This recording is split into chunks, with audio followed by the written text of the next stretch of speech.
Hi everyone, I'm Dr. Sue and you are watching Dr. Sue and You, and you know that what I do here is help people cure conflicts. And so, if I told you that you can choose to become the solution to any conflict in your life, would you believe me? Well, you can.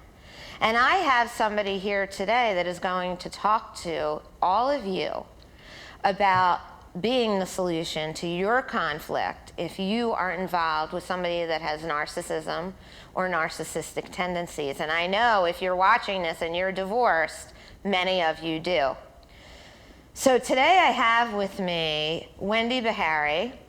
She is a professional with 25 years of experience and the director of the Cognitive Therapy Center of New Jersey and Schema Therapy. She also is the best-selling author of the book Disarming the Narcissist.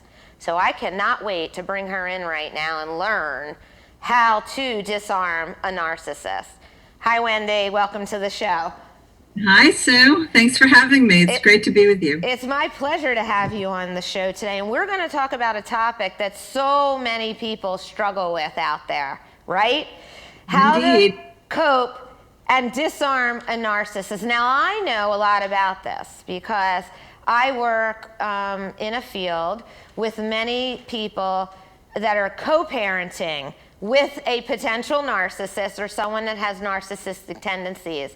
And at times, it can be very, very difficult to do. But I always describe to them, it's better if you can learn how to communicate with them than cut off completely, especially in co-parenting.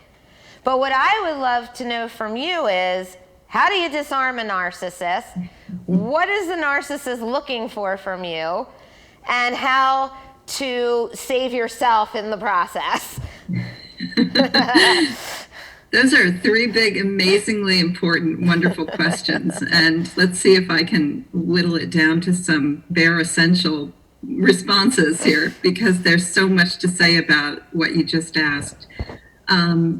Your best method for disarming a narcissist is to start with a sturdy you.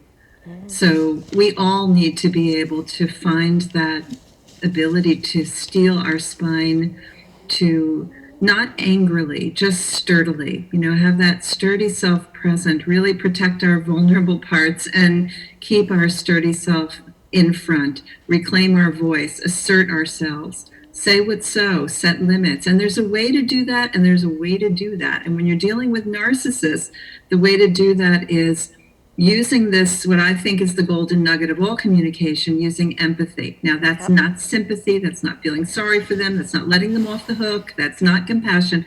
That is understanding what they are made of, understanding how they're put together. When you do your homework and you understand narcissism, you liberate yourself from the entrapments of feeling intimidated, feeling reluctant, feeling small, feeling self-doubting or self-blaming. So learn everything you can, because then you've got the tools to start with empathy in order to confront and hold them accountable, in order to set a limit, in order to make a request, like follow the agreements that the court has ordered. Let's come up with a solution for our child who is struggling.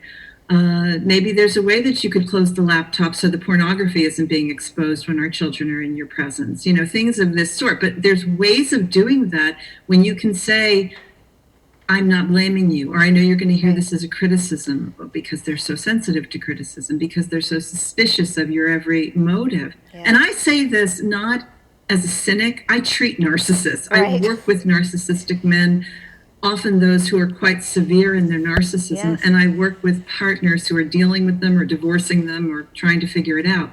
So I say it with some appreciation for how complex this is, how heartbreaking it can be.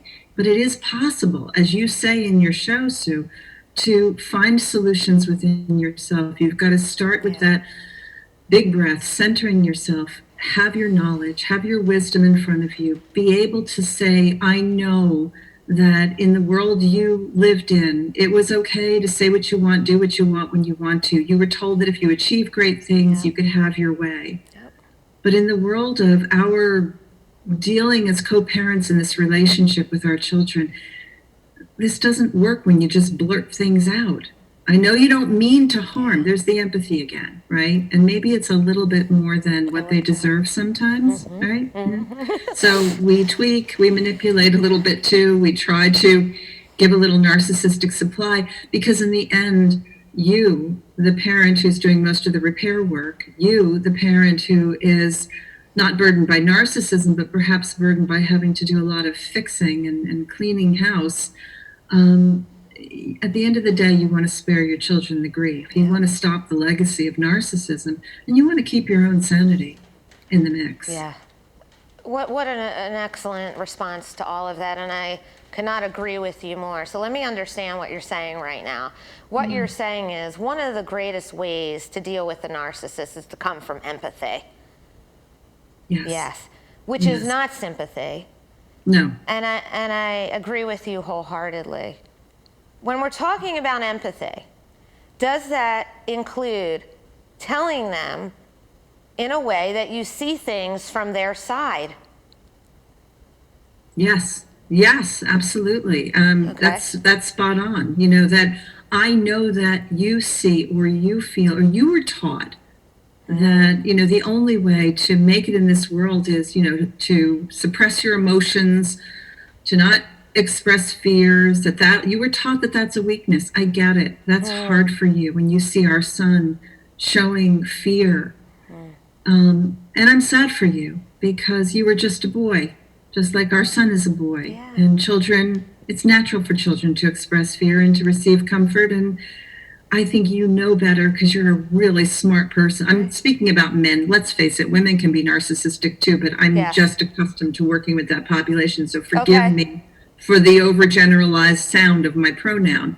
But typically it's going in that direction from my experience. So, you know, when we see our son who's frightened and needs comfort, I'm sad for him. I'm sad for you because it seems you're still kind of a prisoner to the things you learned before, and it's not working for him, just as it didn't work for you. And in that way, as you're describing it, when you are having communication with a narcissist, is it your belief, as the expert that you are, which you are, that does decrease the animosity between you and your narcissist?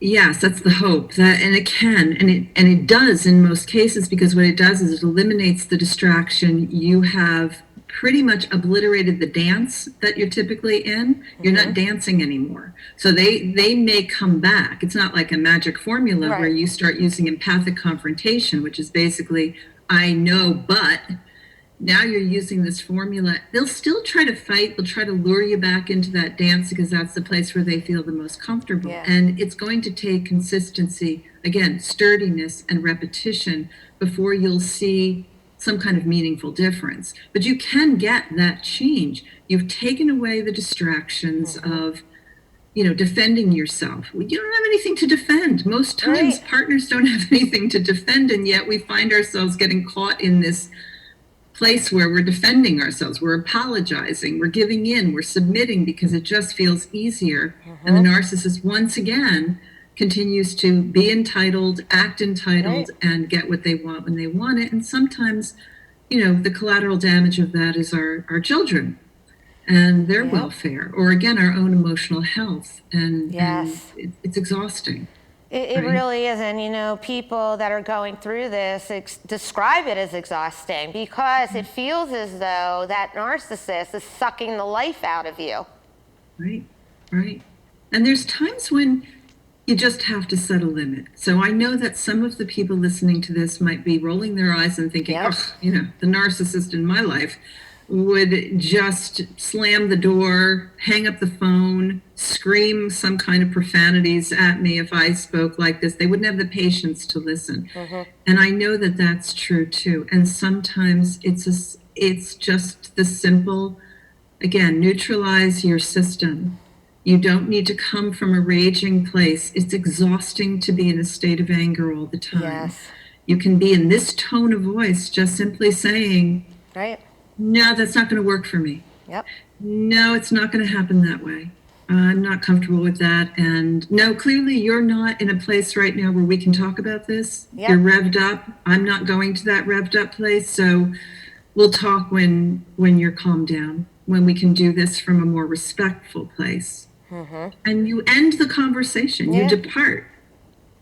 Absolutely. That's what I teach people as well to do. You know, you have your own voice. You can say that you don't want to participate in this anymore. You can end that.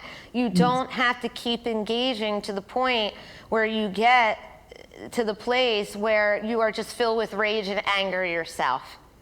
Exactly. And it can feel comforting, you know, sometimes when you have been so compliant, so beaten down, so gaslit and doubting yourself all the time. It feels good suddenly to rise up and have all this fury. But to have to stay in that state for extended periods of time in order to feel strong is exhausting to the system, to your physical system, your emotional system. And you don't need to do that. There's nothing to defend. You just need to say what's so. That's why we have to find that sturdy platform. Yes. I want to, you know, untackle what you said there a little bit to explain to our viewers what you mean. The first thing that I'd like to ask you is, what is gaslighting?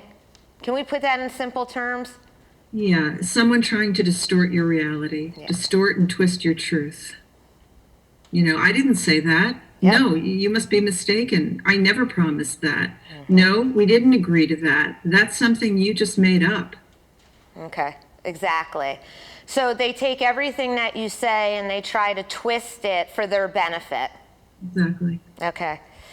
And what would you do in terms of you know that the person is just constantly lying to you, just constantly lying? You know, sometimes they can be compulsive liars. How do you handle that?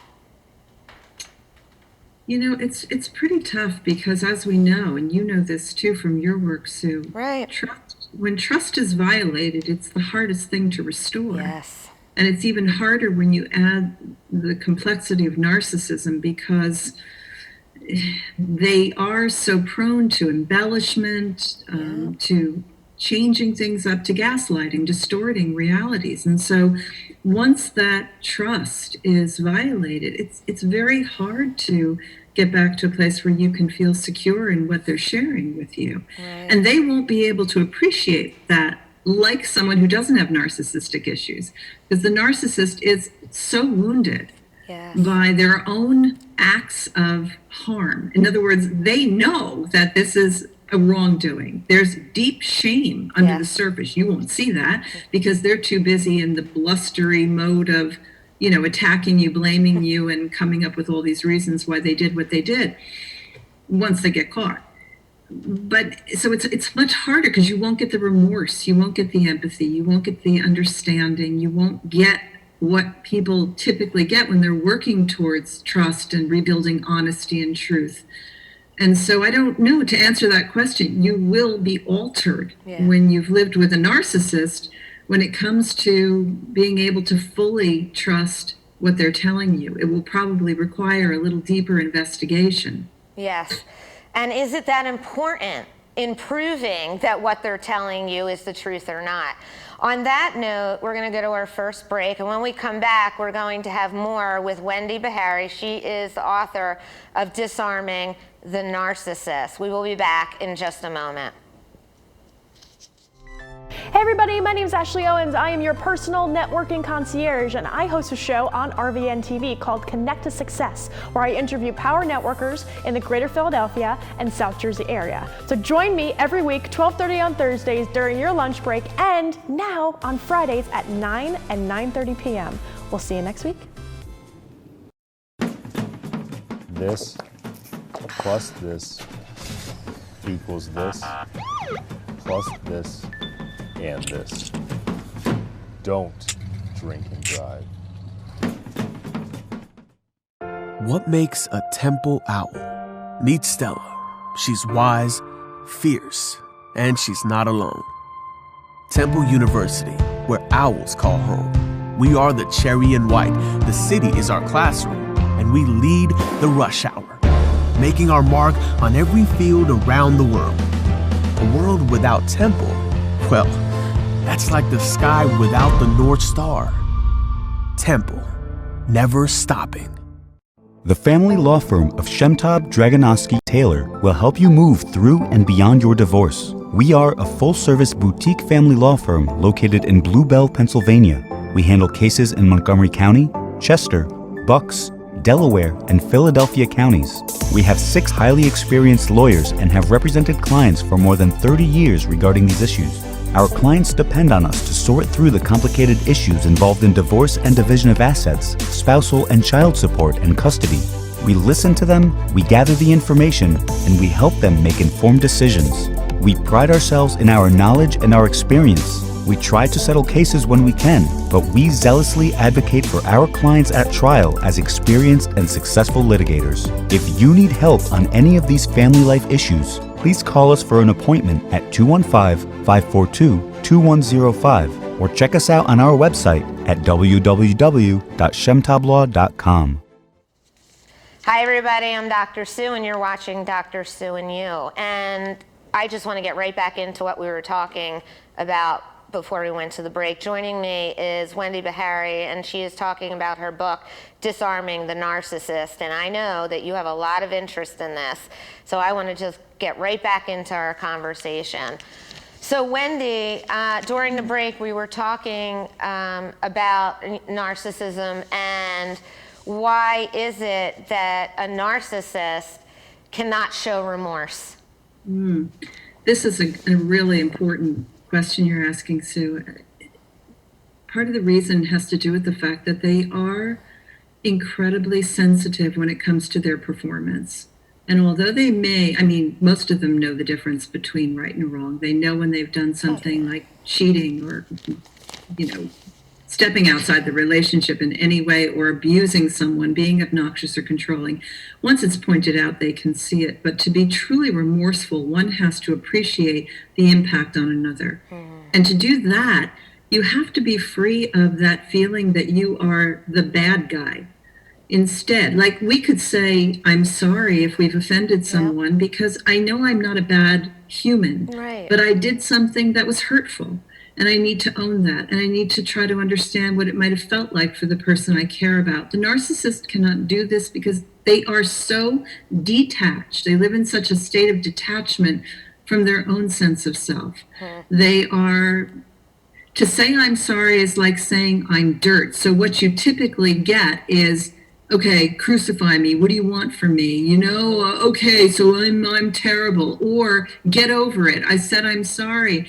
It's so intolerable for them to be in that state because it's all about, as I say in my book, it's not about compassion for the wounded, it's about redemption for the sinner. They're still very self-absorbed and focused on, I want off the hook. Right. And you can't just get off the hook sometimes when you have belittled somebody, put them down constantly, and has created trauma within another human being. That's right. That's right. And so don't expect an apology from your narcissist. It's probably not coming. What is the outcome of trauma on someone that has lived with somebody like this, let's say for 20 years, and then decides to pick up and divorce this human being? What are the consequences of that? And also, what is the trauma that occurs within the person that leaves? Another great question and a really important and relevant one, I'm sure, for your listeners. People who've lived with narcissists undergo, we use the word trauma to mean that it's an extraordinary life experience. It's one where our brains can't easily make sense out of what's going on because it's outside the realm of a sensibility, and it hurts. And it's frightening, and it gets us to doubt our own truth, our own wisdom about how the world works and about who we are. And when that's done over time, you can find yourself feeling rather limp and weary and fragile and afraid, stepping back out into the world. I've worked with many people who, are just so terrified that they won't be able to scrutinize effectively enough. They won't be able to trust themselves. to be able to make a healthy partner selection, even select healthy friends into their world. There's this doubt that permeates their existence, which can be healed. The good news is it can be healed. It takes time and energy and work and a lot of self understanding. And for some people, self-forgiveness, not because you've done something wrong, but because you've spent so much time, feeling like you've put yourself in a prison, or you've allowed yourself to be in prison. Right. So it's dealing in with that issue of regret. It's very painful coming out of it. And once someone finds the strength to come out and perhaps leave a relationship like this and move on with their lives, then you face the wrath of the narcissist in divorce. Right. Because now you're up against someone who cannot tolerate anything that feels like a rejection or a failure. Anyone who's going to be shown to the world publicly as someone who's bad or someone who's done something bad. If they have cheated, you may have an added burden in your traumatic experience of what we call a betrayal trauma.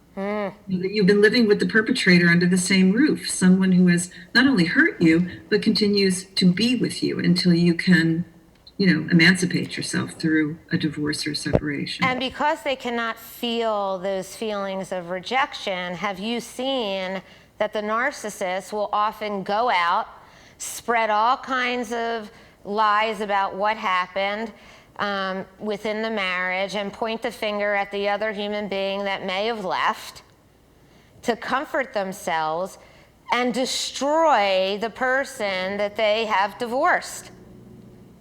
Yeah, and again, it's all in the spirit of protecting their ego. Yep. So they will rally their fans and followers. They will look for anyone who they can win the favor of.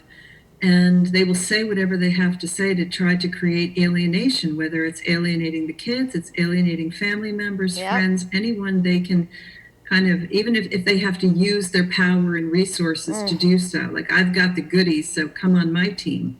Yes. You mean money? You mean they could use money even to the children, right? Look, I'm the one that has all the money, your mother doesn't. And so come on over here. Sadly, retaliation does become part of it. But what I said before about the spirit of their own ego is a kind of important issue, because so much of the popular culture is getting flooded with information about narcissists, comparing them to sociopaths. Yes.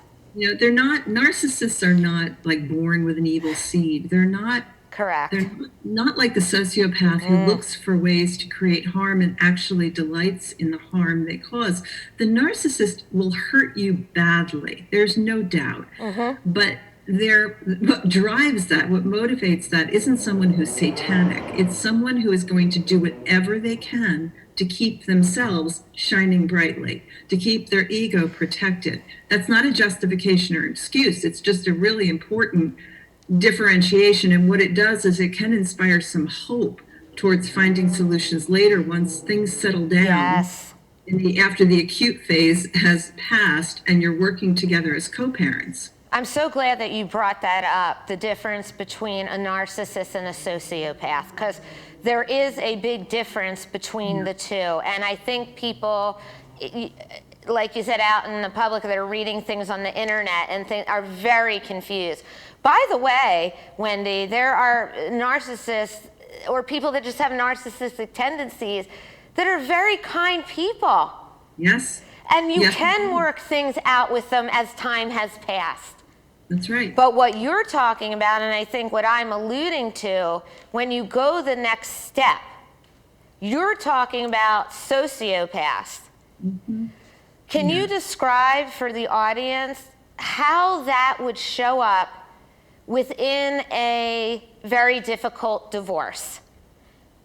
When would that narcissist behavior that you're claiming is narcissistic turn into sociopathy? Yeah, what's different about the sociopath is that there's usually a lot less. I mean, I guess I could mention a recent HBO series called The Undoing, where Hugh Grant portrayed an incredible sociopath. And I mean, the sociopath, as you see in the sociopath almost always has narcissistic tendencies. In Yes. other words, they feel entitled to do what they do. Whatever. But they're not protecting an ego. They're not defending against anything. They just take delight in seeing the pain or the discomfort of someone else. There is a belief in neuroscience and scientific experts that look at the brain and study the brain. There is a belief that perhaps there is something that's been damaged, ruptured, or missing in a part of their brain anatomy, which would explain like why their morality, their ability to really see that what they're doing is so dangerous, to feel the impact on someone, is completely absent from their experience. The sociopath, as you'll read about, can be a bit more cold-hearted, right? But they tend not to have the drama of the narcissist, the narcissist is really on a mission to win your approval. The sociopath could care less That's about right. your approval. I'm so glad you said that. That is the clear difference. The narcissist just wants you to love them and make them feel good. The sociopath wants to absolutely destroy you. And they will think about how they can and manipulate to get that done.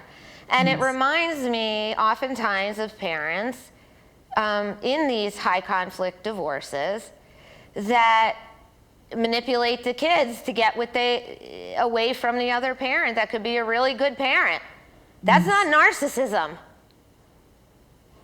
Yeah. Or it's a blend of both, or it's something on the severe end of the spectrum. I mean, we have to be able to look at this with some understanding that all of these different pathologies, if you will, these personality types, they happen along a spectrum. And so, as you said before, Sue, and I'm glad you said it, that you can have milder forms of narcissism that they're still a pain. They're still difficult to deal with. They're obnoxious. They're show-offs. They're selfish at times. They're self-centered. But they're not as destructive as you'll find as you go further up the spectrum into the moderate or more severe versions. Yeah, that's a whole different ball game on how to deal with that. But before we end the show, I've seen in my own work that you can have a relationship with a narcissist. It's not easy, but you absolutely can try to cultivate one. Isn't that true? Oh, yeah, for sure. Oh, yeah. I mean, I host support groups for people who are living with narcissistic partners. And, they're working very, very hard, as I like to say, to drop the little seeds in the soil and see what they can harvest with their partners. They may not get the kind of really meaningful change that they would long for in a relationship, whether it's together or it's living apart and they're co-parenting. But they get some change. They can get something that can feel like more respect. They get quicker recovery when there's conflict. They get less intensity when there's activations of conflict. So it is possible, to do some of this work and see a little brighter opportunity at the end of the road. Yeah. And as you stated at the beginning, it really does start and end with empathy. I believe that is one of the best tactics that you can have when you're dealing with a narcissist. By the way, Wendy, it's the best tactic you can have when dealing with anybody. With anybody, right? In any relationship, isn't it? Empathy. Yes. They're also coming from a place where they're wounded as well. They are so wounded. I mean, their origins are just filled with lots of missing pieces, with too much emphasis on performance and very little emphasis on connection. Sociopaths are a different topic, everybody. Dealing with that is much more difficult. It really, really is. Maybe we're going to have Wendy on again to talk about that in the near future. Anyway, Disarming the Narcissist. What a great book. Wendy, where can people get this? Well, you can get the book on Amazon. Right. You can go to my website. I've got lots of resources there if you're interested. That's disarmingthenarcissist.com. So check it out and find a lot of free resources on the website. And there's great tips to do that. You shared some of them with us today. Thank you so much for joining us today. Thank you so much too, Sue. It's really nice to be with you. Thank you so much, and giving us such amazing tips on dealing with a difficult human being. but there are ways to manage it, to get through it, and we learned about that today on the show. And everything in life, right, Wendy, it begins with you. It begins with you making a choice of how you want to move forward within your own life and be a part of somebody else's life. That's a choice that we have. Thanks, everybody, for joining us again today on another episode of Dr. Sue and You. You can become the solution to your conflicts and your problems within your lives. It starts with you. Bye-bye.